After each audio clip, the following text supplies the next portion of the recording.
Good morning, welcome to the Weekender. Morning. This is the Guild Ball special, and I'm joined by Matt from Steamforge Design. Hello. Justin. Hey, I return. And Lloyd. Hello, everyone. So we're going to be talking about Guild Ball, and we also have a bit of a demo game recorded as well that we're going to show you. But before all that, I want to talk about our week in gaming. What did we get up to this week? So You may start with Justin. I'm going to start with Justin. Yeah, because I think I'm the only one that's really done much hobbying this week. I have been building like a lunatic. Two buildings. You've done bugger all according to Justin. Yeah. Pretty much. Two buildings. Wait, do you see what I've done? Okay, you will start with you, right? So Right, well, I've pretty much completely built the two-player starter set for Wild West Exodus. it took you a week. Kinda. No, Okay. basically I've been sitting in with Roman while he's been across doing his filming, so quietly working away, trying not to leave clicks and scrapes as I'm working through it. Oh, that's why none of the mold lines are cleaned off then, yeah? I'm being careful. We'll get back to it in a minute, but how did your bet go? Roman had this thing, I was in here setting the studio up and I could hear Roman saying to Justin, right, so my goal for this week is to make you laugh in the background of all my videos. He has not made me laugh once. Right. He That's cleame okay. close with the miniatures ER video, Yes. but he didn't manage it. That's really because you're a humorless You really, mean when aren't he you? was... Right. Beep! Beep. Well, start the Okay, show. that'll be the only beep of the show. Your children are safe. Oh, So, I was about to talk about his mini that Roman was painting. I thought there was a few bleeps going to Oh yeah, well, it was beeps from our man going, why the deep did he do this? Why is that Ah. this is for the miniatures ER that has been recorded, Yes. Basically, we've got our pilot filmed. So I let Roman rescue 3 of the hostages from my miniatures collection. He's picked one, and he has actually brought it back to life. Yes. Unfortunately, one was too badly wounded and went into the sin bin. And the sin bin was basically a tub of death hole, isn't it? Well, some kind of black ooze from which we'll never see it again. So for anybody who doesn't know what we're talking about, Miniatures ER is going to be a program where Roman takes miniatures that have been painted badly by fools Hi. and paints and touches them up to change them into super cool minis. And I have seen this mini, and I can't believe the difference. I can imagine what it was like before, because I've seen his painting. And the only person's painting that's worse than his is mine. But Actually, I think it's mine because I spend so long painting one tiny bit, I never really get anything painted. oh, you have everything partially painted. Yeah. But we've had Roman in. We have 2 great series. We have a series for backstagers that we're going to talk about in XLBS tomorrow morning, and that is called Technique Toolbox: 12 Essential Techniques Every Miniature Painter Needs to Know. So we'll have Roman on the program for XLBS tomorrow morning. So if you fancy watching that and the techniques, it's a great series. I cannot wait for it to come out. So anyway, you've been building the Wild West Exodus. Yep, I have been absolutely loving it. Is it good? Yes. Some of the finest plastics I've ever seen. Really? Everything goes together like an absolute dream. Yep. All the vents are in clever places where they're not just sticking out on the miniature whenever you've put it on. Mold line's fine, there's a few, but you get that everywhere, and they're not awkwardly placed, so you can take them off reasonably easy. Yeah. And I built one of my favourite sets, which is actually a little parody of the Firefly crew.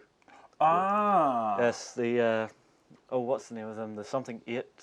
I can't remember the exact Crazy name. 8? The Easy 8? I don't remember, The but Fantastic 8. The number 8? 8 the Great. I can't remember the exact I'm name sure of them, but- at this stage you'll have brought the box cover up on the Yes, screen. obviously, but no, absolutely fantastic. I've had a great time building them. Yeah. I can't wait to actually get playing demo games of this. Okay.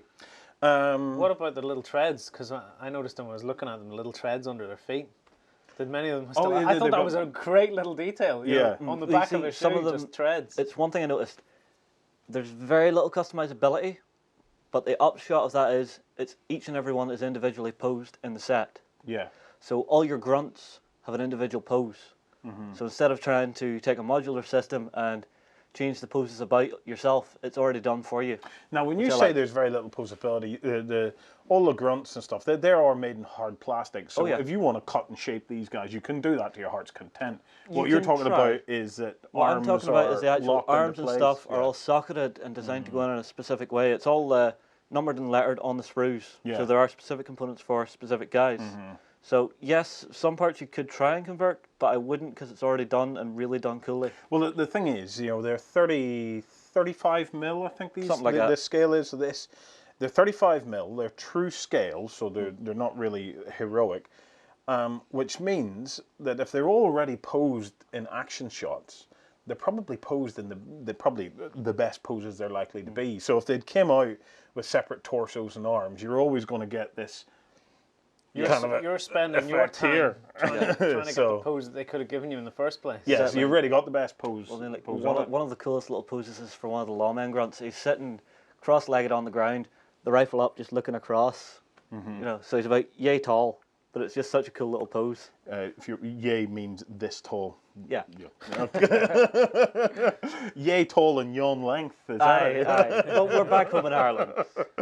Right. Well, what about yourself this week, Lloyd? I haven't had a huge amount of time for hobbying this week because I've been set rearranging and stuff. We've been doing a lot of rearranging because Roman's coming over. But we now have 3 well-defined sets in here. But what I have got is I've got a ton, there's a bleep for you, of Wargames Factory Samurai. Samurai. Now I have this pet project that I've been talking about for years. You have this dream project which you've never started. For years. Well, I now have all the samurai in my front room. It's a start, you know, it's a stepping stone towards completion. For the longest time, you've wanted to create this kind of samurai fantasy army. Yes. And he has this beautiful kind of Chinese dragons and stuff like that to kind of go with it as well. So I've been having a chat with Sam about it, and he thinks I should base it on Empire and just have it, you know, like for like. Just build units for each of the Empire units. Would you not be better basing it on something like High Elves? No, I think he's right. I think he's right to go with that Empire. Yeah? And play it like that because you've got, I think the units match up closer. Yeah? Anyway, so that's what I'm going to have a go at, is building this army, but you know me, it might take a couple of years before I finally get Hopefully there. not. And if you've just watched this clip 2 years later, hi. Yeah, hi. Still not finished. Come back, it might be done. So for the cannons and stuff, are you going to like use pots of fireworks and stuff like that? Well, that's what I was thinking. I was making like a bamboo sort of cannons. Like launchers and stuff. So they roll out racks of firework That's a launchers cool and idea. stuff. Yeah. I think it could look stunning. And I like it when it says I got a big dragon, you know, the big Yeah. thin one. Yeah. Yes, the Oriental Dragon. I picked it up in Waterstones. It's one of them sort of, it's not a toy, but you know, the collectibles that they sell. Yeah. But it's perfect for what I'm planning to do. Brilliant. But the problem is I'm trying to psych myself up to be able to paint it. Yeah. Because actually the paint as it isn't bad. It's a white dragon with some colours and stuff on it. But I'm afraid of wrecking it if I start painting it. Oh, there's always Dettol. Yes, there's always that. You can always strip it. But your first thing, Roman has an article, and we must dig this out. Roman has an article on gearing yourself up, motivating yourself to paint armies. Because I was talking to Roman about this recently, you know, of how to motivate ourselves. So we'll talk about that a bit in backstage, you know, and in future episodes, specifically about motivation. But I think the first step is get it built and get it put on the shelf, all laid out in the units, so it's staring at you and it looks like an army that wants to be played. I think you're right, because I was looking online at some other people who had painted up the Wargames Factory stuff. Now, because I'm going down the fantasy route, I think Wargames Factory stuff's great for me because I'm not going to be going too historical, so they're spot on. Yeah. You know, I got a large number of them for not too much of a cost. Yeah. But I've been looking online at pictures and stuff, and what you do realise is, at some point, I really should just build something and start painting and stop looking, because if you keep looking and looking and looking, you'll sit down at the computer the next day and go, I'll look for a little bit longer. I'll look and see what else there might be. I'll look for a little bit longer. Has anything new came out? You also have the danger, and this is the danger all of us face as hobbyists: out of sight, out of mind. And you know this only too well. You buy tons and tons of boxes of stuff, and you say, oh, I can't wait to get that. And you put it in your box place where all your boxes go that you're going to build, and you close the door. Oh, look at that. That's shiny. I'll have a look at that. And the other stuff, it stays there, and it's only until you wander in and go, oh, look at all this stuff I want to do. The other thing that I find is it's called the Seven Bridge Syndrome, which is by the time you finish painting it, you look back at the first model that you painted and you're like, no, I need to start again. I need to start again, Done that a number of times. Into the dip. It's all the do-overs. Yeah. Because I've gone down the fantasy route, I could also mix it up. I was on the internet. I don't know if I'll be able to find this picture, Justin, again, but I was on the internet. I was looking at someone who'd taken the Wargames Factory Samurai and replaced the heads with skulls and and basically made skeleton samurai. I thought, So you're wanting to do undead samurai? I'm gonna have to have some undead samurai that have been raised with some spell. Yeah, that could be cool. Because to use them as meat shield, basically, only minus the meat. I'd be quite happy for you to come up with your own special rules for that as well. I would love to play against that. So even if you were using the Empire Army book, because they don't have any Raise the Dead spells as far as I'm aware. Yeah, nick a unit from some other army. Nick a unit from the Vampire Counts, or nick a spell from the Vampire Counts and stick it in there, because I'd love to see that. Anything that can make it as themed as possible to what you want to play. I would love to play against that. I think it would be awesome. It might be cool just to have it, the unit can't come in until some people have died, and then you cast a spell, and that's you just take out what the unit was there and put in the undead unit now, and you've raised them. Well, for me, my week of doing nothing actually consisted of a number of things. As Lloyd says, first thing we did was we actually rearranged the entire studio. So although it looks like we're sitting on the same set, the set has moved entirely It migrated to the other side of the studio. We have mirrored the set. Yes. Unless you want me to flip this so it kind of looks the same. No. Because then all our T-shirts. Yes, will I be know. wrong. So, I was joking. But we have got this all set up. I started building some Wild West Exodus buildings for Micro Art Studios, but I'm going to be talking about that in a future episode.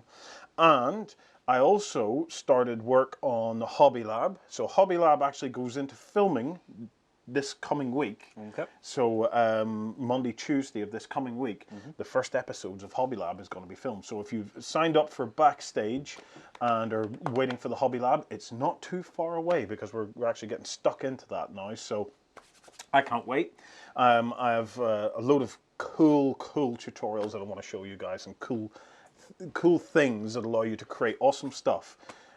Mostly on the cheap, to be fair. Mostly on the cheap, but we promise it's not painting a bean tin. No.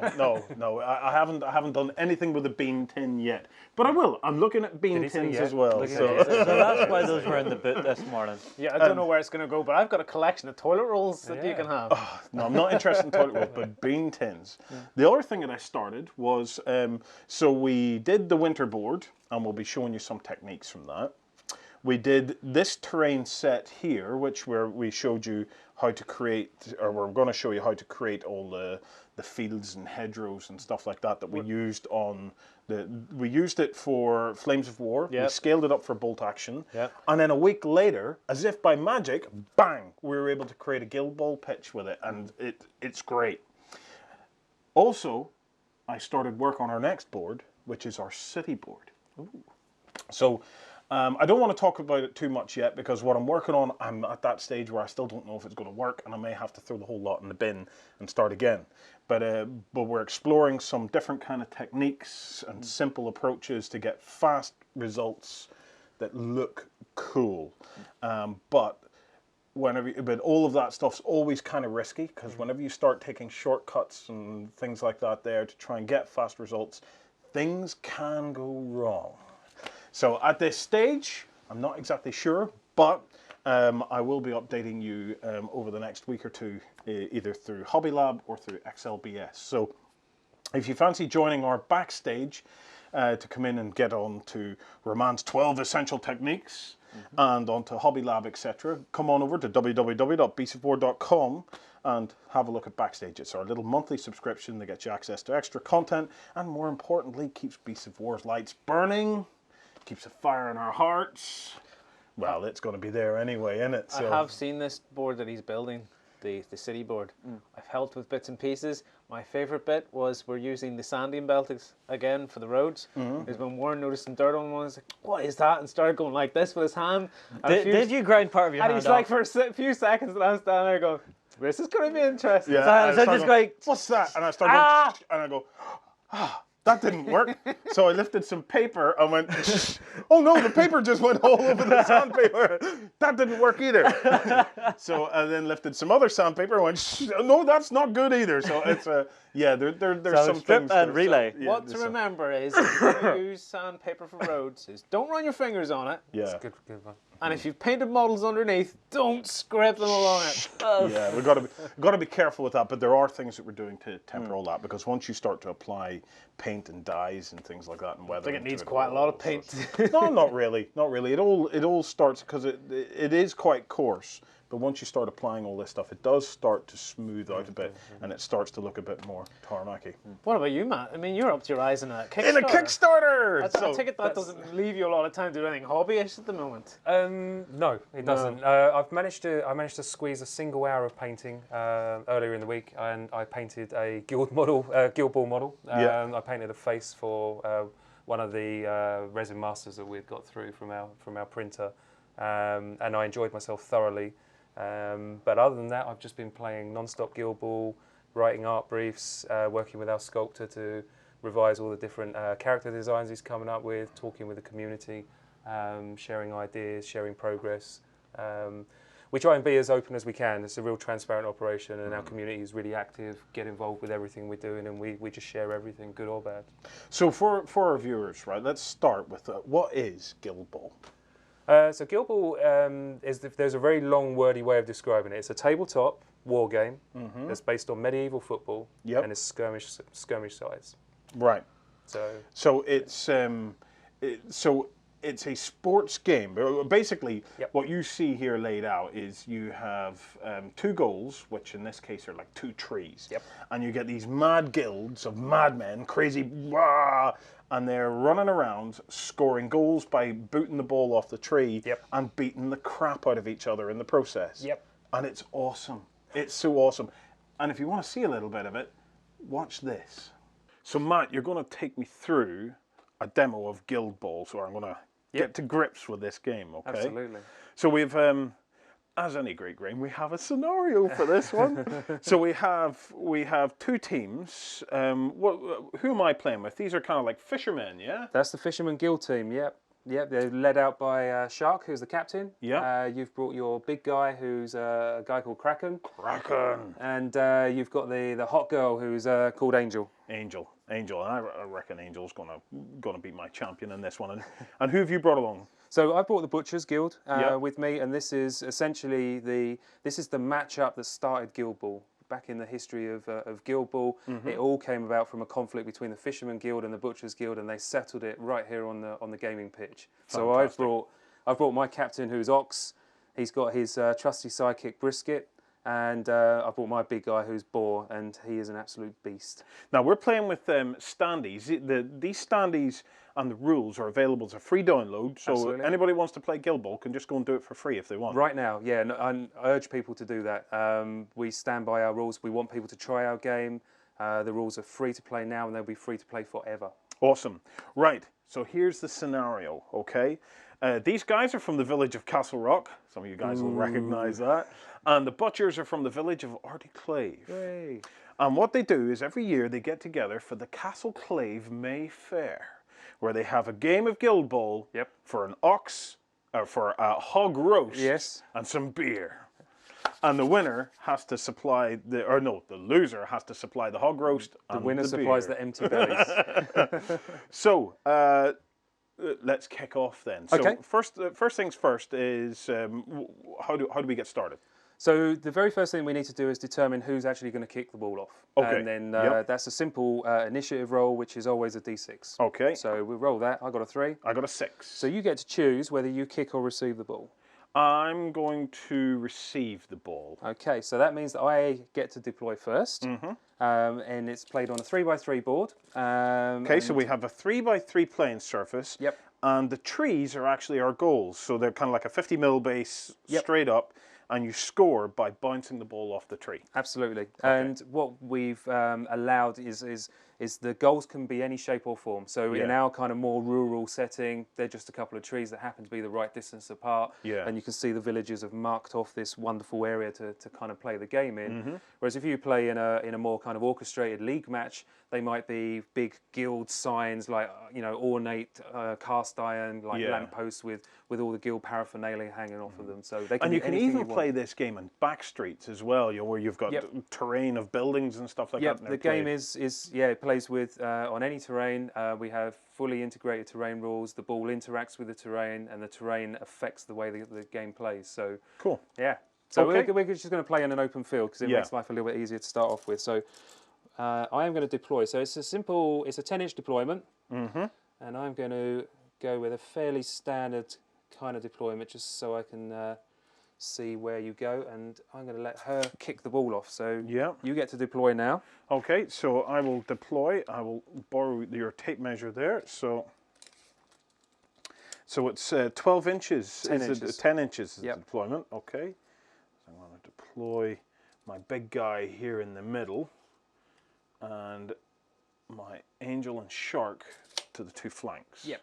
Okay. So it's good that you put Kraken in the middle. He's a great defender. He covers an awful lot of space, and he basically he represents like force projection onto space on the table. Gotcha. The other guys are a lot more nimble, a lot quicker, so he can be the fulcrum that you start building your plays around. I'm going to kick the ball off. So I'm going to use Brisket. She's got a 10-inch kick, so I'm going to place the ball at 10 inches. And I'm going to kick. She has a kick stat of 2. So this is the same dice mechanic that we use for anything in the game. You build a dice pool, you roll it against the target number, and you count the number of hits you need. Okay. Now to kick the ball off, I just need a single success, and a success in this instance is 4+. So it's successful, ball lands there, and then it bounces. Now, when the Kickstarter is finished, we will have full template sets that have our custom scatters. We have a traditional 360 scatter, but we also have what we're calling a kick scatter, which is a 180-degree circle. So a semicircle. Semicircle, that's the technical term. And then, and then literally gradients on there that you roll the direction the ball bounces. So I know that goes 1, 2, 3, 4, 5, 6. So the direction is in the 4. So that's in that direction. And it goes by 3 inches. If I'd missed that kick, it would have deviated by 2d6 inches. Okay, Okay, so it's gone 3 inches there, and that's where the ball ends up. So now the thing we do is we now allocate our influence out. And influence is a stat that each of the models has. It represents the bearing that they can bring on the game. Now, it's on the page. There's a page of stats for each of the characters. So, for example, Shark, my team captain, has an influence of 4/6. So he gives 4 influence to the team. But I could apply up to 6 influence just on him. Just on him. Absolutely. Yeah. So take us through the influence then of your team, and we'll get a better idea of how that works. So Ox being my captain, he generates 3 into my pool, and then these guys generate 1 each. Okay. So you get 5 influence in total. Yes. Okay. I get 4 for Shark. And then for Kraken, he provides me 1 influence, but he can have up to 3 applied to him. And Angel gives me 1 influence, and again, she could have up to 3 applied. So I get 6 influence in total. So I'm going to move these out of the way. That's it. So now, so that's one of the differentials that you can see between the teams, that you generate an awful lot more influence, you have a lot more options, a lot more attacks. I'm a little bit more constrained in that, but my power comes in other areas. Okay, right. So you're receiving, and therefore you get to move first. So you get to allocate your influence first. So you use influence to basically fuel actions. Everyone can move for free. If you want to sprint, it costs you an influence. If you want to kick the ball, it costs you an influence. If you want to kick someone, it costs you an influence. And then every model has what we call plays. They're special abilities that they can trigger in-game effects with, and they have a variable cost. Up to sort of 4 or 5 is the top end. Well, to begin with, I'm just going to keep my options open. So I'm just going to provide 2 influence to each of the players. Sounds like a plan. Okay. Right. I'm going to stick 1 on him, and 1 on him, and I'm going to put 3 onto Brisket. Right. All right. Okay. So it's asynchronous single model activation, which is a long wordy way of saying you activate a model, then I do. Excellent. And once every model's activated, the round ends, and then we roll for initiative for the next round. Right. Well, first thing I'm going to try to do is I have to look at the stats again here. So the ball's sitting there. I want to try and get onto the ball. So if you pass me that tape measure. Sure. Angel looks closest to the ball. Angel has a standard movement of 6 inches, but she can sprint 8 inches. 6 inches I get to move for free. 8 inches is going to cost me 1 of my influence to do it. Sprinting is always in a direct straight line. The other thing to point out is that you can only move once. So you can't move then sprint. You have to make that choice, but you can move at any point in time in your activation. So you could, if you had the ball, kick it to a teammate, and then run off in a different direction. Gotcha. Okay, so I'm going to move with Angel. Okay, I think I'm going to take my free movement because I only have to get within an inch of the ball, and then the ball snaps to you. Okay, Yep. so I'm going to move Angel her 6 inches. Yep. Okay, and the ball snapped to her. So you're now in possession of the ball. Was free. Yep. I'm then going to pass the ball.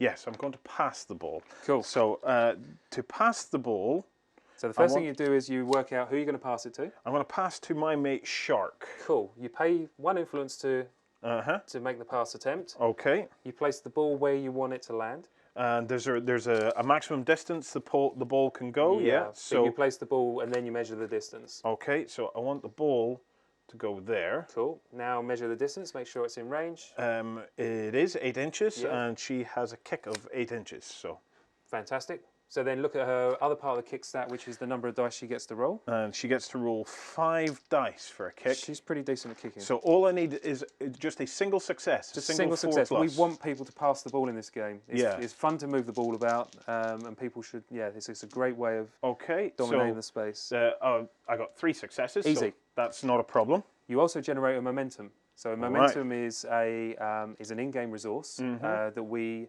use to trigger special things like having a shot at goal. Yeah. You can also use it to take a breather. I heal one of your players up. You can use it in this instance to do something called a pass and move.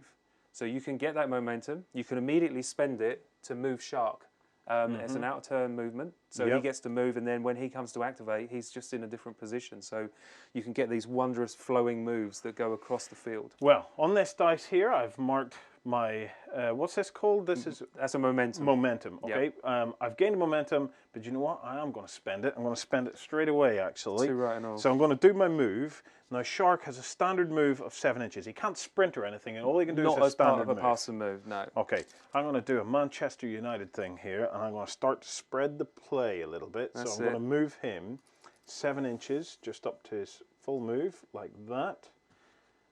And then back to Angel. To finish her turn off, yep. Okay, so at this stage, Angel can't move, she can't kick, she can't do anything, but she does have special rules, which are called plays. That's okay? Right.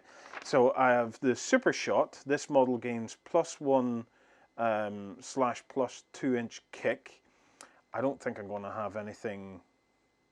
I'm not sure you're going to get a shot. I mean, yeah. Don't forget, in order to have a shot, you need to have some momentum. I need momentum built up. Yeah. The other thing is I can use 2 cute, and this model gains +1 defense.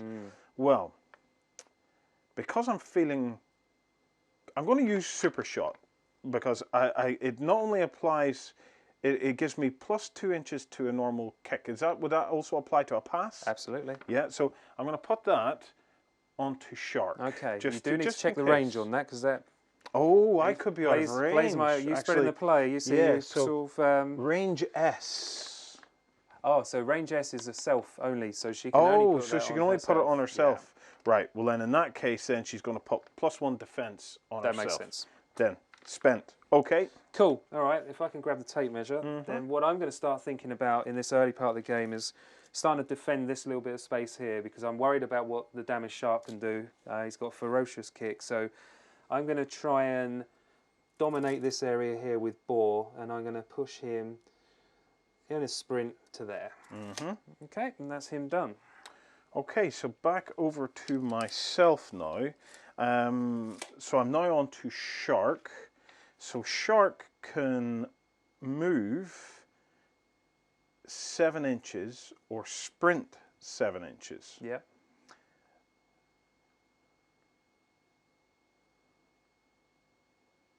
However, there's other things that Shark can do as well. It can do.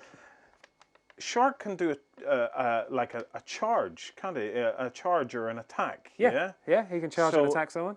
If Shark does, he does a movement first. Yep. Then, I see where you're thinking. Then does a charge. Yeah. I don't like it because I think this might end up causing me trouble. So I'm trying to do something spectacular here if I can. So let's see. So he's going to charge into Boar. Yes. Okay. Or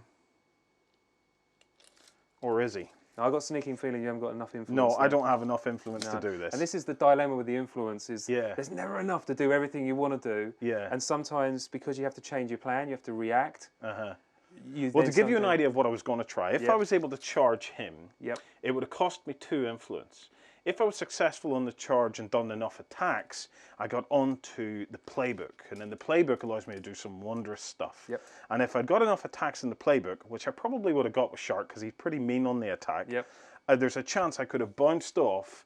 And if I'd had one more of these, I could have took a shot on goal because I would have had the momentum from the attack. From the attack, yeah. In this case, I don't. So, what I'm going to do is I'm going to move. I'm going to sprint my 9 inches straight forward. I can move 7 inches normally, but I can sprint 9. So 9 inches straight forward, just to there. Take the ball with you. You can leave the ball behind if you want to. I'm just saying. I probably wouldn't recommend it. I'm not going to do that. Not in this instance. And then my kick is 10 inches, and I'm pretty sure I'm out of range for that. Think what? Trying to kick it back to one of your Well, if one of your buddies. well, here's the thing. Could I don't have the. All right, so I can't take a direct shot on goal because I don't have any momentum. That's right. But if it kicked and it just hit the goal, does it count, or do you have to have momentum? You've got to have momentum. Right, so there's nothing I can do in that instance. In this case, then, I'm just going to look at his play. Have a look at his plays. You've still got an influence there. So I have an influence. Target-friendly model gains +2 move. If he could apply it to himself, but it wouldn't work because at the end of the turn he loses it, or does he get? Yeah, that's the kind of play that you want to put on yourself before you move, and then he can then it increases his mobility by a massive degree. Right. In that instance, there's nothing else I can do with him, so the influence goes. It goes. And that's him done. Yep. Right. So if I grab the tape measure, then I'm going to have a look at what I think you're going to do, which I'm worried about him doing his little bounce off this guy. So I'm going to start. I'm going to sprint over to here. She's got an 8-inch sprint. And then I'm going to have a look at my playbook. And I'm going to put +1 defense onto Boar, which is one of her plays, which is called Swift Stance, and I'm going to put it on myself as well. Okay. So they're both +1 defense. Okay, back over to myself, and all I have is my big guy, the Kraken. Yeah. What I want to do is I want to start bringing him out to start to try and open up some options here. So the Kraken only has quite a slow movement of 4 inches normal, 7 inches sprint. He may as well sprint, so he's going to go with 7 inches. And then, I mean, we're up against it because this is the stripped down demo version. This is just 3v3 on a big table. A normal game is 6v6. Yeah.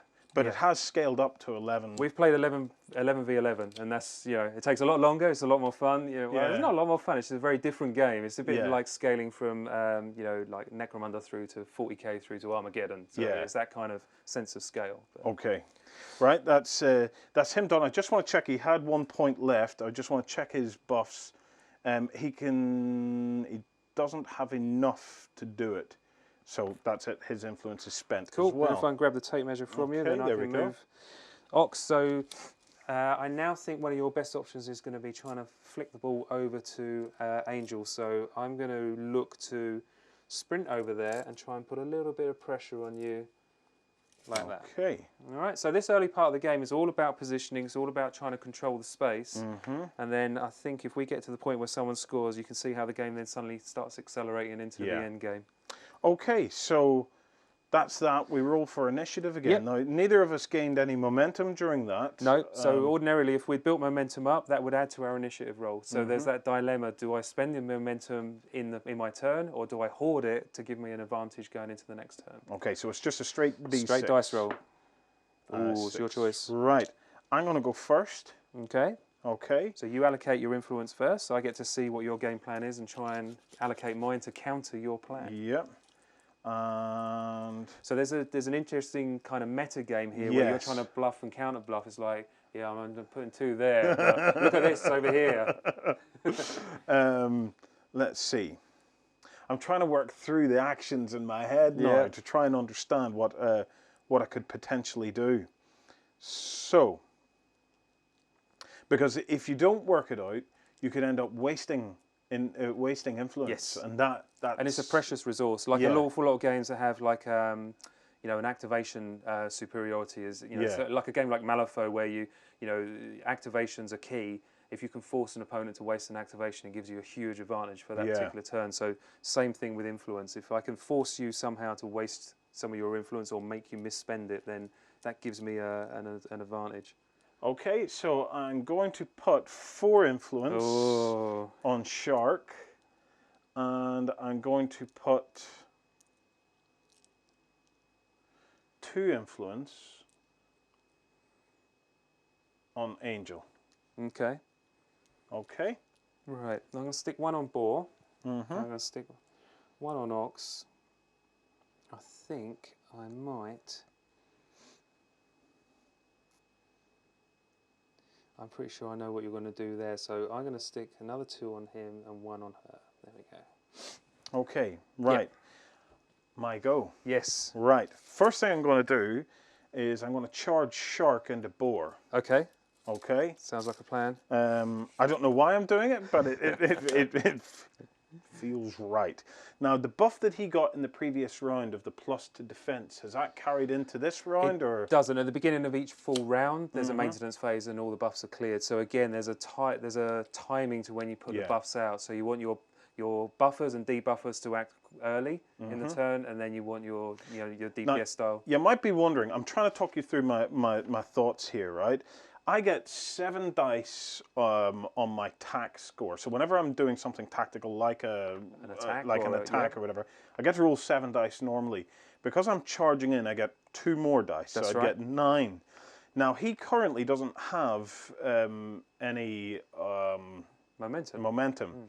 If you had momentum, you could use that to kind of counter-attack. Yes. So if I'm going to do any big attacks, I want to try and do them, big charges, I want to try and do them before Earlier he in the gets any momentum. Yeah.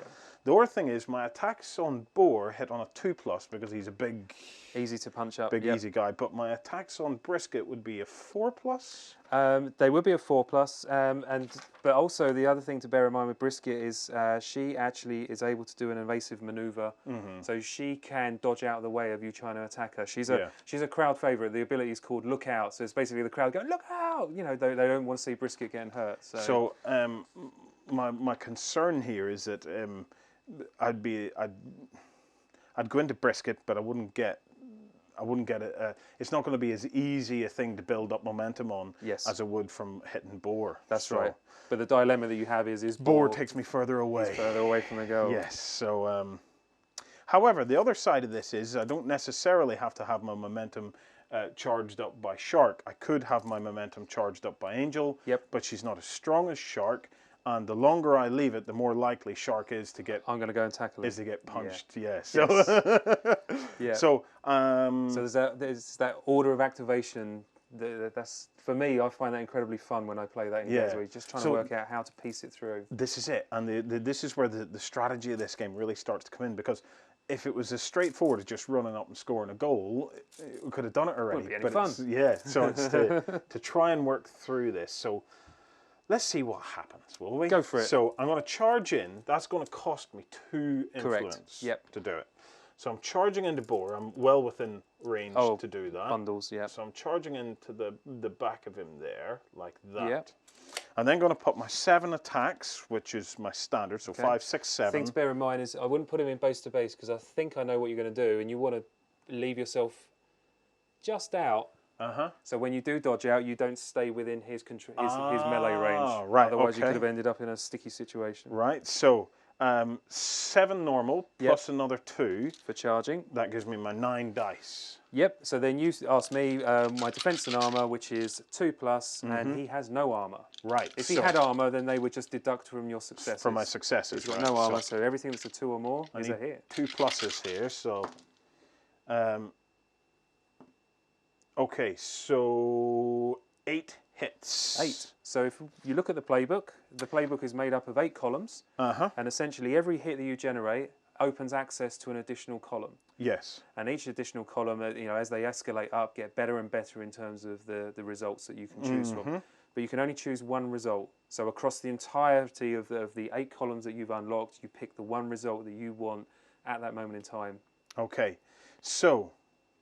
And don't forget, with some of those results, you gain momentum. Yes. In my instance, the blue ones. We'll have this on screen. The blue ones, if I pick those, they give me momentum, and momentum is really what I need at this stage. It's all about momentum. If I'm going to have a shot on goal. So I get to choose any of these. Now there's arrows pointing. Do you want to take me through some of the options? Yeah, absolutely. So arrows pointing to the left indicate a dodge. So that means that your model can then dodge 1 inch per arrow shown. So if it's a single arrow, you dodge an inch. If it's 3, then you dodge 3 inches. Yep. And arrows pointing in the other direction, i.e. to the right, you're pushing your opponent away. And it's the same thing. So 1, 2, or 3. You can also, T is for tackle. So if I had the ball and you want to take it off me, you would choose that result, and then you take possession of it. There's numbers, which is just flat out damage. Yep. And then there's also things which are star effects, and they trigger your plays. Now I have a star effect here, which will give me momentum, and it's called tidal surge. Yep. The target model can be placed anywhere within 4 inches of its current position. Yes. Can I target my own model with that? Absolutely. Right. Yeah. So I'll go with tidal surge. Tidal surge gives me a momentum. Yep. So I have my momentum. Which is important. I get to be within 4 inches of where I am. Yep. Which I'm going to buff up to there. Yep. Okay. Take your influence with you. I'm going to spend my momentum. To have the shot. I'm going to spend my influence to have a shot. Perfect. If I'd had more momentum, I could have spent 1 additional momentum to buff that shot. Yep, you can buff that shot attempt. Now my kicks can go 10 inches, that's well in, and I get to roll 4 dice for the kick attempt. Yes. And I need a 4+. Yep. Okay. But if I get 2 6s or more, then it's a screamer. You've absolutely laced it into the goal. Okay. Ooh, 2 5s. I saw those two. I think. So that's a goal scored. So you've scored a goal. Now this is a continuous game. So one of the reasons why I started controlling this area is because now I get to bounce the ball out.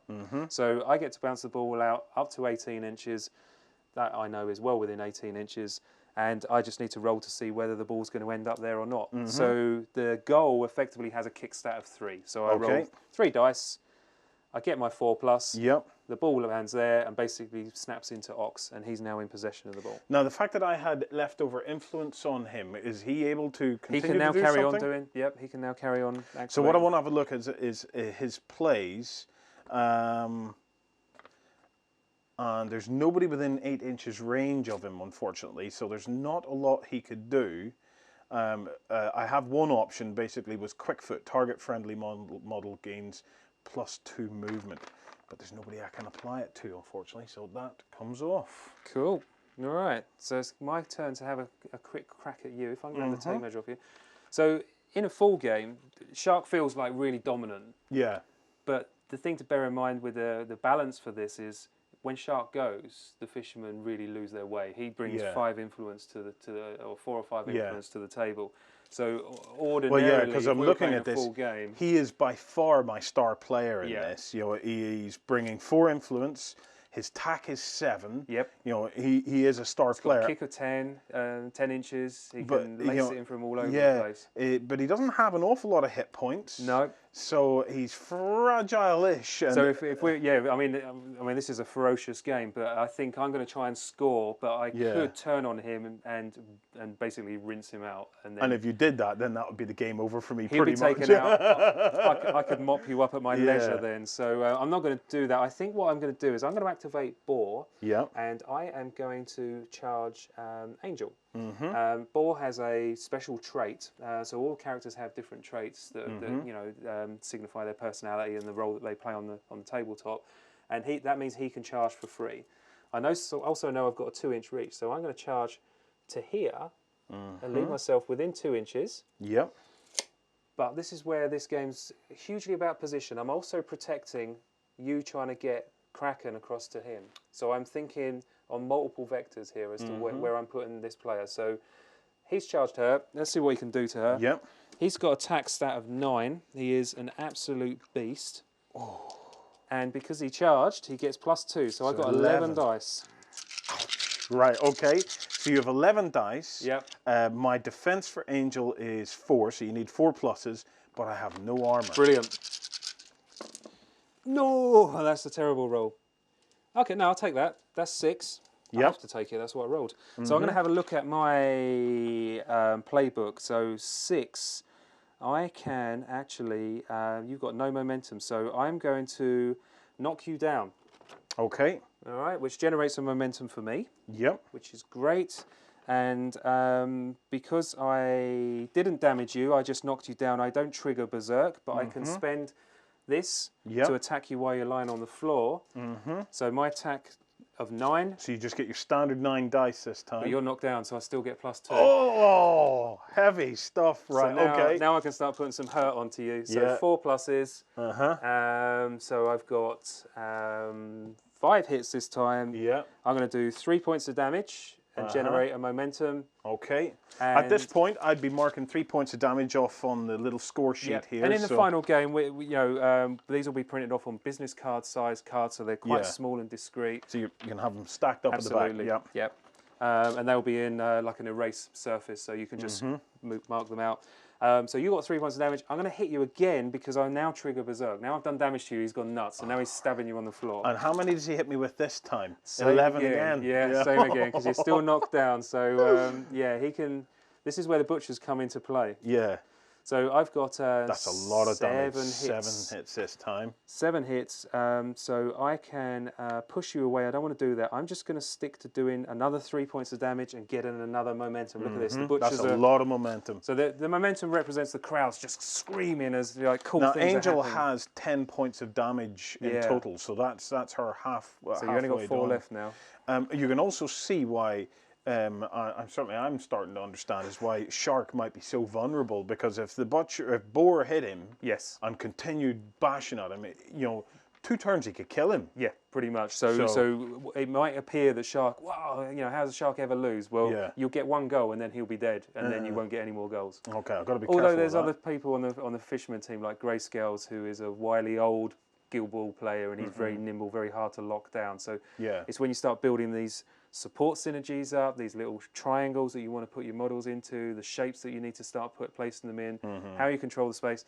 Then we throw in like terrain, so we've got muddy patches, we've got trees, we've got walls, we've got buildings, and you can see how the shape of the game starts to really get affected by all these different factors. So it's a very simple game, but the layers of complexity it just blows your mind when you try and think of everything. Right. Over to me then. It's your go. Okay, the only player I have any influence left on is Angel. Yep. Angel's knocked down. So what are my options now for working with Angel? So you can forfeit your movement and stand her up, which you can do. If you had a momentum, you could stand her up for free, and then she could then carry on activating as normal, which is one of the reasons why I did double check to see if you had any momentum left. And I chose the knockdown result because I know that's going to put you in a real sticky situation. Gotcha. So yeah. The other thing to bear in mind is she only has a melee range of 1. So I can't hit back. No, so you're going to stand up, staggering around, and then Boar's going to get to hit you again next turn, hopefully. So and stand up is my move action, so there's nothing my influence can do. The only thing you can do is have a look at your playbook and see what you can do to... Well, first things first, I'm going to stand her up because she is bad when she's knocked down, because those 2 extra dice are pretty devastating. Yep. I'm going to look at her plays, and she has 2 cute, so she gets +1 defense. I'm going to put that on her. Yep. And that's about it. I'm going to put super shot on her as well. Not that she'll use it, but you never know. Well, absolutely. It's better, otherwise it gets wasted, so you might as well have it on you. Right. So you've only got Kraken left to activate. So what I'm going to do is, I'm now thinking next turn. All right. So I'm going to put Brisket into combat with Shark. and I'm going to have a hit at you with... Yep. She's not very good in combat. Brisket's much more of a defensive midfielder. She provides a lot of buffs for her team. Her output isn't huge, so she's only got attack of 3. You need 4 pluses because his defense is 4+. Def 4+. And he has 1 armor. So I get 2 hits, less the armor, I get 1 hit, which means I do, I'm going to do a 1 point of damage and get a momentum, because that's what the butchers like. Ouch. Okay, all I have left is the Kraken, and all he can do is his free move. Yeah. And at this stage... So what you could do, one of your options is you could move Kraken back so he's actually covering the goal, and that means that when I try and have a shot on goal, it's actually more difficult for me if you're covering the goal. Yeah. Or you could move him round and try and engage my model to make it harder for me to have a shot from where he is. Or if I try and move away from you, you get to have a parting blow. You get to smack him so I before he have goes. 2 ways of applying pressure to someone who's going to take a shot on goal. Yep. If I'm near the goal, Yep. if you're engaging the goal, Yeah. he's got a 2-inch reach as well, so he Yeah. can cover quite a lot of space. So if you're covering the goal, then it's harder for me to score. So instead of a 4+, it goes up to a 5+. Right. Or if I move towards the player, And I try and have a shot while you're engaging me, I roll 1 less dice. right. Okay. I'm going to go with the goal. That scales as well. So if you have 2 Yeah. people on me, I lose 2 dice. So eventually you can crowd someone out completely. Under pressure of the game, I can't work out the odds of that. However, +1 to every dice sounds like it's more difficult on you than just losing 1 dice. Absolutely. So I'm gonna try that. So he gets a standard move of 4 inches. So I may not actually make you it might back. not even get that close. Yeah. So, but at least. Well, he's there in case I miss. So Yeah. right, I have enough momentum, and I've got enough to have a boost on this. So the question is, Ox only has a kick of 8, and he's got a sprint of 7. Where can I sprint to? That's going to put me in 8 inches. Right, so I'm going to sprint, and I'm going to sprint straight across here, and I don't think I'm going to be in range. Snap the ball to me. I don't think that's 8 inches. I'm going to try it anyway. Let's see what happens. Okay, so I'm going to declare the kick, and I'm going to pay the influence, and I'm going to drop the momentum down, place the ball at the goal, and I'm going to measure to see. Oh, You're in. Very nice. That was more by luck than judgment. That was. I'm going to spend another momentum to boost this attempt. So my kick stat is 3. Yeah. +1 to buff the attempt, And you can only spend the 1 momentum on that to you can only buff that. buff once. Okay. Yeah. You're not engaging me, even though you've got a 2-inch reach. You're not defending that, so this is just a straight up 4+. Oh, 1-4. That was close. That's all I need. That's how butchers roll. You know. Just the barest minimum we need to do. So that's 1-1, and now the ball kicks out, and we carry on going. It's the first to 3. Or the first to lose all of their players. So the butchers like to win sometimes in that way by killing. Well, look, we'll call it at that. I think that gives you a good insight into the move and flow of this game. But definitely, I cannot wait to play a full game of this. Absolutely, with some models. With some 6 players per side, and definitely with some models because they are looking hot. Thank you, Matt. Cheers. Thank you. I absolutely loved that game. I think it's great. The great thing about it is, cover your ears. The rules are nice and tight and easy to learn, and very quickly you start to get to grips with it. So, although there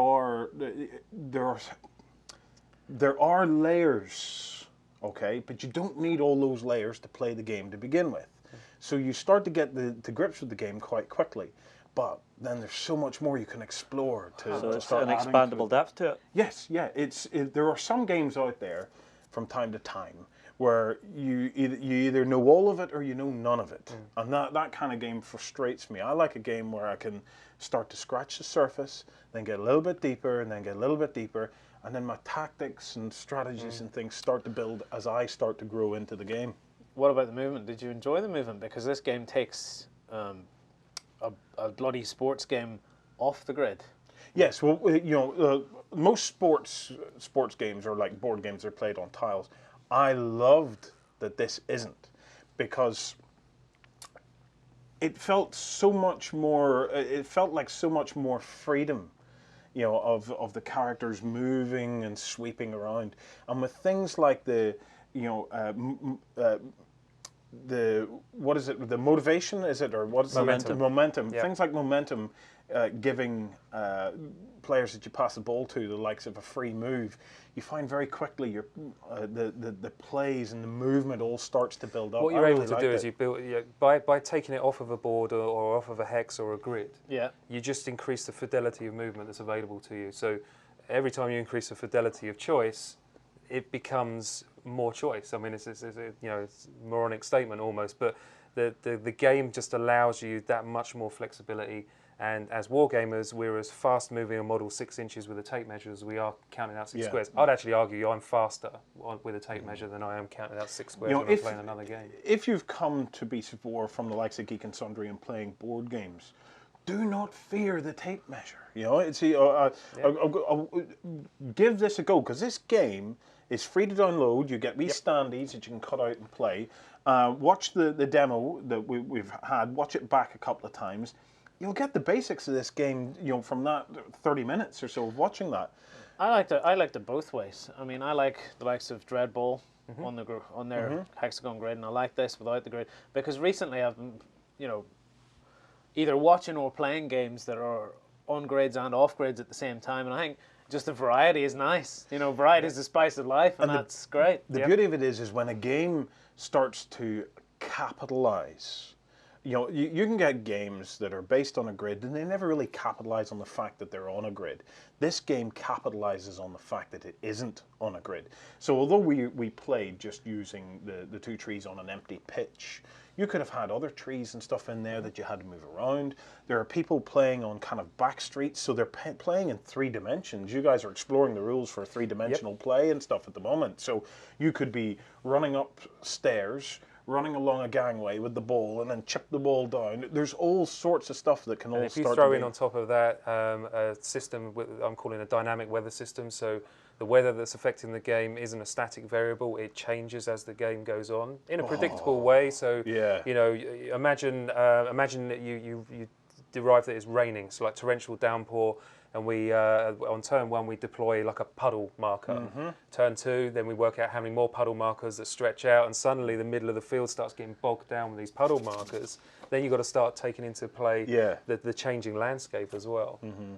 And it gives you the ability to create beautiful gaming tables as well. You know, when you're restricted just to you like take Dreadball. Okay, you could do a great gaming table of Dreadball, but you need to make sure all the hexes and stuff are there. On something like this, you can start to have maybe a bit more freedom in terms of what you put on and where you place it and stuff, and you're not lining things up. It just works really, really well, and it's a game that after one basic playthrough, you will have got to grips with it enough that you'll want to sit down with the stat cards and actually start to get to know your team. Yep. Well, at the minute we've got a 3x3 area. Is that the size that Guild Ball's played on? Yeah, we have played 11v11, and that went on a 4x4 table. So you've scaled up a bit then? Yeah, we scaled up a little bit, but I mean, this is just the demo version. This is just a kickabout between 3-on-3, you know, 3 models aside. And as we showed in the game that we were playing, there's a huge amount of space. Now, the size of the table compared to the number of models is a deliberate design choice, because what we want to create is this dilemma in the player. How do you protect all of the space that you need to protect with such a few number of models? So you need to spread out a little bit, but while the models are close to each other, there's a lot of mutual buffing and support mechanisms that are in place. So you've got this agony of choice. Do I spread out to cover the space but lose my buffs and my debuffs? Or do I clump up together, stay a much stronger unit, but have people potentially run past me? So it's clever, actually. It's nice. It's never the advantages and disadvantages from covering ground. And it's the way you've described it to me, and only a true game designer would come up with this. There is no such thing as the right choice and the wrong choice. there is just choices.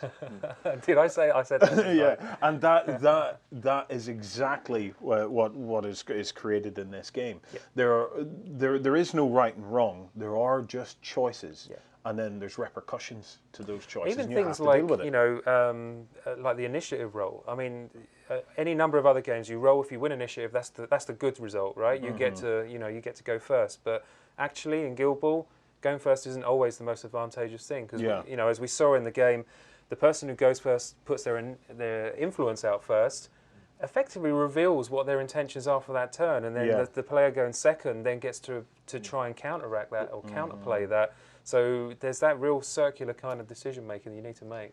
Well, the balance of actually putting the influence out is again an interesting dynamic of it. So, do I load heavy on my star player this turn and leave the other guys standing, sucking their thumb for a minute, or do I spread it out a little more? And then with the actual I go activations, it really changes your plans through it. So even though I had planned to do this, what you've done and reacted to me has completely scuppered me, and now I've wasted that. Yeah. Absolutely. So I mean, and it's a high risk strategy. If you put all your influence on one model, it's telling me exactly what you're going to do. And if I can get that model and knock him down, or I can push him out of position, you've wasted all of that influence, and that's a huge blow. So you really. It's a real risk management mechanic. You have to really plan through what you're going to do in your turn, and then you need to execute on it, and all the time try and prevent your opponent from doing what they're trying to do. So there's a lot of kind of back and forth. It's a meta game layer that I really enjoy. The other thing that you're doing is how many teams have you has the Kickstarter unlocked so far? We've got 8 now. 8 teams. Yeah. But you're very, very focused, like super focused on making sure all those teams are play as differently as possible. You know, it's it's can one you of the talk us things. through some of the design choices, or some of the I don't know, some of the rules in your own mind that you've put in place to make that happen? So, as you said, every guild. The reason we went for guilds is because they conjure up imagery, and they conjure up flavour, and they conjure up gameplay ideas. So the Alchemist Guild, they have bombs that they can throw out. They have chemicals that they can lay down and ignite. So from that we started talking about, well, what happens how do you combo like an AoE effect? So what if a smoke cloud went on top of an acid burst? Could you end up with like a new bigger effect that was like acid smoke or something like that? So there's this with the Alchemists, it's all about layering on different concoctions to create new chemical reactions. So that's their kind of niche. Now, put down something like the Engineers Guild, and that could be a similar amount of tabletop control, like force projection, but maybe they do it in a static way. Maybe they're more reactive, because we don't want them to be proactive, like the Alchemists are. Maybe they just react, and so they're a lot more about covering the tabletop. So that's just 2 guilds. I mean, in terms of protecting each guild's identity, the core game is the core game, and the guild's design effectively breaks the core game. So it's the exception to the core rules. But it's also just a case of picking how you want them to play and making sure everyone supports that play behaviour, but not to a degree where they're one-dimensional and like the Butchers can win by scoring goals. They can also win by hurting people a lot, and that's what they're good at. Whereas the Fishermen are all about speed and movement, and actually, their goal threat is huge compared to the Butchers. So we have kind of carefully mapped out areas of the game that we're then going to plug teams onto and make sure that the teams retain their own identity. 8 teams. Is this because you've been hitting stretch goals? Yeah. So we hit. So the first series of stretch goals we're going through were for a union players team, which are independent from the guilds. They are essentially a mercenary style faction that they can play for multiple different guild teams on a as required basis. So they got unlocked. We've got 1 more stretch goal to hit, and then the captain gets unlocked for that team. So they'll be available at retail. But with 8 teams coming, that's quite a lot of teams all arriving. Are they going to arrive at the same time, or is there going to be a staggered release schedule, or how's that going? At the moment, we will deliver the 8 teams on time. So it's by the end of the year. If we go beyond that, so we have one of our pledge levels is we're calling Guild Master. And we got our first guy who bid for that, which basically means you get to create your own guild. Yeah. You get to work with me and with the designers and with the artists to do the visual identity of the guild, the gameplay, actually design the character. So this guy runs a shop in Baltimore, and he's putting himself in there with all his kind of staff in there. So you could do a Beast of War one. I'm just saying, but so yeah, we've got 8. If we get any more, then that will have to start sequencing out. Because, He's probably wetting his pants with excitement. Yeah. Well, do you know what? Go ahead. Name the store. Who it's is Titan Games in Baltimore. Titan Games in Baltimore. So if you're in that area, go in and say hello and say, you're going to be in Guild, and I'm going to whip your ass. So, I see 3 representations of miniatures here. Yeah. What is the sort of number of miniatures in a guild then? If there's going to be 8 teams, it's 8 teams of how many miniatures? So the starting roster is 6 models. So it's effectively a captain, a big guy who's on a 40mm base, and then 3 normal players and a team mascot. So a mascot is, like for the butchers, is a dog called Princess. For the fishermen, it's a sea otter called Salt. And each guild has its own mascot that it brings to the table.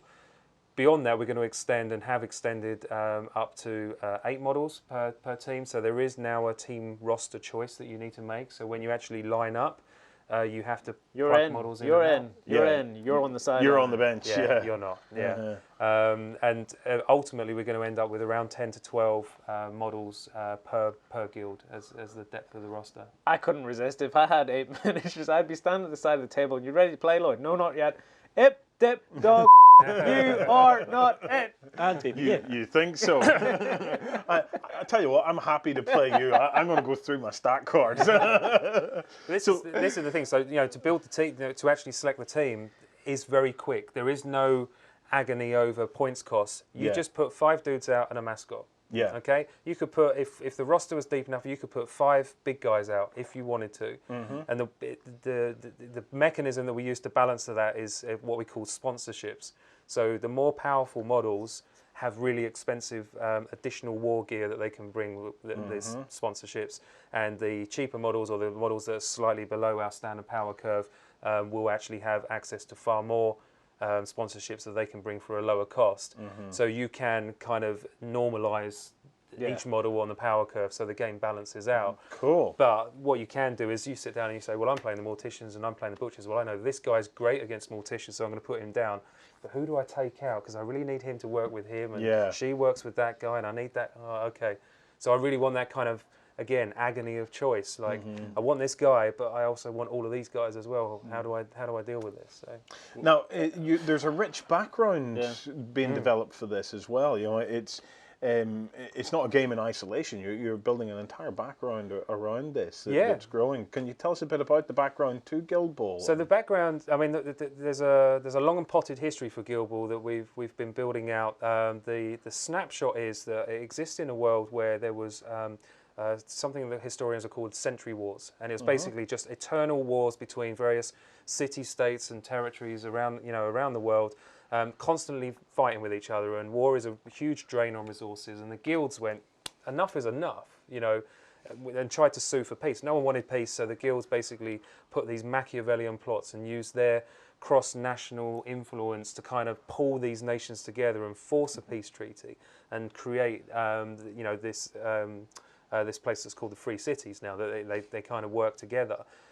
What happened then was the guilds recognizing that there's huge opportunities within this, like peaceful, like buildings are going up, everyone needs new roads, there's no, people want more food, and blah, blah, blah. Suddenly the conflict that was between nations now exists between the guilds, and the guilds started fighting each other in the streets. And again, the guild masters went, well, no, enough's enough, this is stupid, we can't fight for ourselves. And it comes between between a conflict between the fishermen and the butchers. And they were arguing over and fighting over who had the right to serve the main course at a particularly large and lavish wedding. And the guildmasters went, well, there's only one way to decide. We're going to pick something arbitrary, and that's going to be a local game of peasant football, and whichever team wins, you get those teams for the butchers, and you get those teams for the fishermen. Whichever team wins gets the contract. Yeah. So the guilds went, okay, yeah, that sounds like a deal, and then instantly went off and started equipping all of these teams, giving them like equipment and training and great food, and like really getting them to have the competitive edge. And that's where Guild Ball grew from that. And the guilds actually recognise that there's this huge revenue stream that exists by putting this on as a public spectacle. And so what used to be a like a village on village, like we played earlier, actually is this massive kind of, it's almost a pastiche of Premiership or modern football in our world. So that's not the short version. Right. For anybody then that's interested in the Kickstarter, the link is below. Now, can you talk about some of the pledge levels and things like that that they could get in on? Yeah, so we tried to keep it as simple as possible. You pledge for 1, 2, 3 or 4 teams. We've actually put in a 5-team pledge, and now we've unlocked additional teams, so we're going to go up a 6, 7, 8 pledge.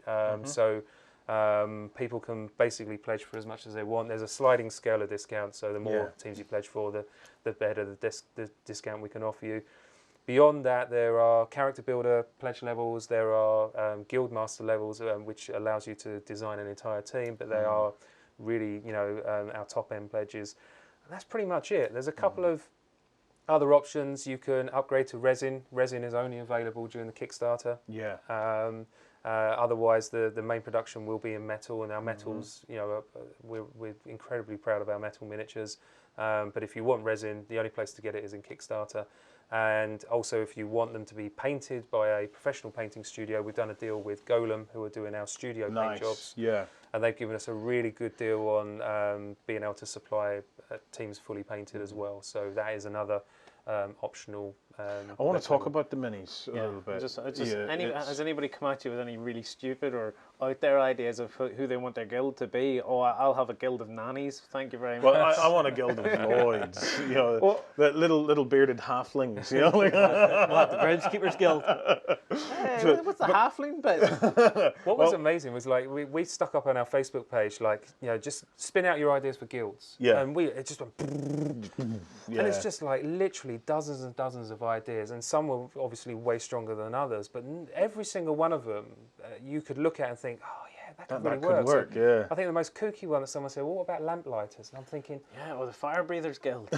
well, lamplighters would be cool. Like, they could be tall, spindly, Tim Burton-esque style, very somber dress, but maybe they've got this kind of being able to light lamps and move from shadow to shadow or light to light. That's interesting, actually. When you get past and actually start to think about it, there's so much scope for all the different kinds of guilds that you could have in the world. You could have his big lamp lighting sort of one thing, and the ball's jumping there. Oh, put that on fire, and it lands at your feet. Ah, it's a bloody fire! Yeah, What you kick that to me for? Yeah, even having the big lamplighter's hook, you could hook it from further away from someone. Yeah. Oh, yeah. Or when it's on the ground. Or hook another player.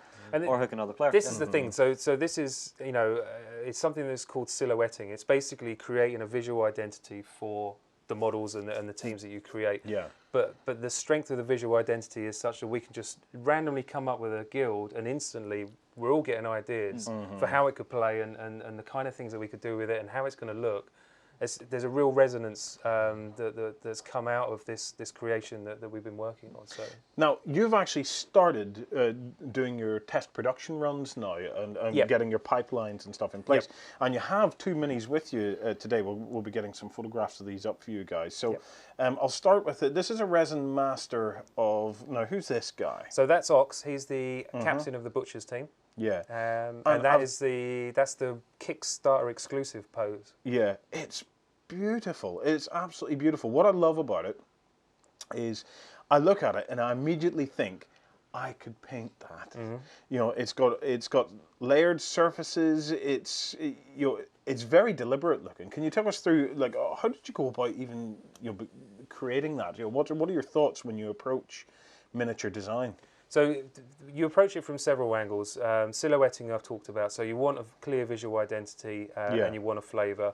But then beyond that, we were very careful to brief our artist and our sculptor, Russ, about the importance of providing painters with the opportunity to paint. And so that's surfaces that they can paint in team colours. That's surfaces that have different material types, so layering leather with cloth, with metal, so you can actually enjoy the different, textures and metallics and creating specular highlights and everything like that. So we spent quite a lot of time agonizing over the actual paintability of the models, as well as how they actually look. Well, definitely, there's everything about it has that. It looks like it's easy to apply the brush to it, but more importantly, washes and things like that are just going to flow into that and just and make it work. me being a non-expert painter, I need washes to do a lot of the work for me. And then we have this character here now. This character's in metal, so this is the end run that will be going to kind of retail, whereas the guys on the Kickstarter get it in resin then. Well, it's their choice. So you do have to make a deliberate choice, or you can have both. But the metal is obviously slightly more resilient than resin. What you'll see on Ox is he's lost a couple of fingers where I've been quite clumsy with him. Resin is obviously a little bit fragile, and so much more for display pieces. If you're playing an awful lot with them, or you've got kind of clumsy fingers like I am, I would go with the metal. So who's this character then? So that's Shark. He is the captain of the fishermen's team. And you'll know obviously from the little demo game that Shark is devastating. He is amazingly good. He's a true definition of a glass cannon. Yeah, loved him. So what we wanted to do is, I mean, we've been following Kickstarter for a long time. We wanted to make sure that when we launched our Kickstarter, we could demonstrate a clear pipeline. So from our digital sculpts all the way through to the resin master, all the way through to the final metal miniature that you're going to receive. You know, if you back this or you go into the shop next year and you buy this. So this is actually the model that you're going to buy. So not that one specifically, obviously. But so you guys can have a look at that. But you know, certainly that is one of the things that will definitely build confidence in it, is the fact that you are already able to design and manufacture the end results. Absolutely. They look spot on. They do. They look class. They look like you could use them in any game that's sort of fantasy based. Well, we've been a little bit. What's the best word? A little bit cute about that. We do recognise that there's an awful lot of cross-pollination of miniatures. There is a real opportunity for people to use this for role-playing games, for you know, I know in the Malifaux scene, everyone's really open to using different proxy models to create different flavours of, you know, of crews and stuff like that. So we wanted to create models that just are appealing, not only to play our game, but just appealing because they're great models. Well, the rules are free. Yep. Go and check them out. Go print them out. Print out your little standees. And they'll always be free as well. They'll always be free. Yep. Oh, well, I'm sure that if you fall in love with the rules, you're definitely going to fall in love with the minis. Matt, thank you very much for coming. Thank you. Guys, thank you very much for watching. Tomorrow morning, we have XLBS. It's available at beastsofwar.com, and it's for our backstagers. We're going to be having Roman on the show. We're going to be talking about more hobby stuff and about Roman's upcoming series on the 12 essential tips, the technique toolbox. Yes. So, thank you very much for watching, and we hope we catch you at XLBS tomorrow morning. Cheers, guys.